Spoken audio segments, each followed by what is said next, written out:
Artıq bu ilin iyunun 1-nədək saatlı iş rejimi ilə bağlı təkliflərin təqdim olunacağı gözlənilir.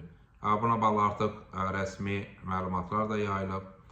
Saatlı iş rejimi nəzərə alsaq ki, bu əksər inkişaf etmiş ölkələrdə tətbiq edilən bir praktikadır və bu praktikanın məqsədi işçilərin bütövlükdə əməyinin saat hesabı qiymətləndirməsindən ibarətdir.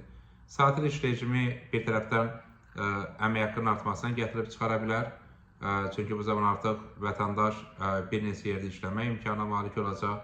Bu da təbii ki, həmin vətəndaşlarımızın ümumi əmək haqqlarında artımlarla müşahidə olunacaq.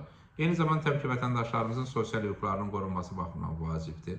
Belə ki, saatlıq iş rejimi vətəndaşa imkan verir ki, bir deyil, bir neçə yerdə işləsin və onun bütövlükdə əmək haqqısı işlədiyi saatlara uyğun olaraq müəyyənləşsin.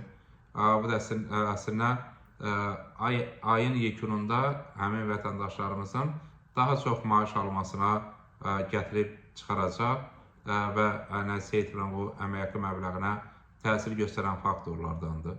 Digər tərəfdən saatlıq minimum əmək haqqının müəyyənləşdirilməsi həm də xüsusən overtime deyilən, yəni işdən sonra, bayram günləri, həftə sonu, yəni qeyri-iş günlərində işləyən vətəndaşlarımız üçün artıq yeni əmsala uyğun olaraq həm əmək haqqının hesablanması, həm də həmin iş saatları üçün daha yüksək maaşın və yüksək tarifin tətbiqinə imkan yaradacaq.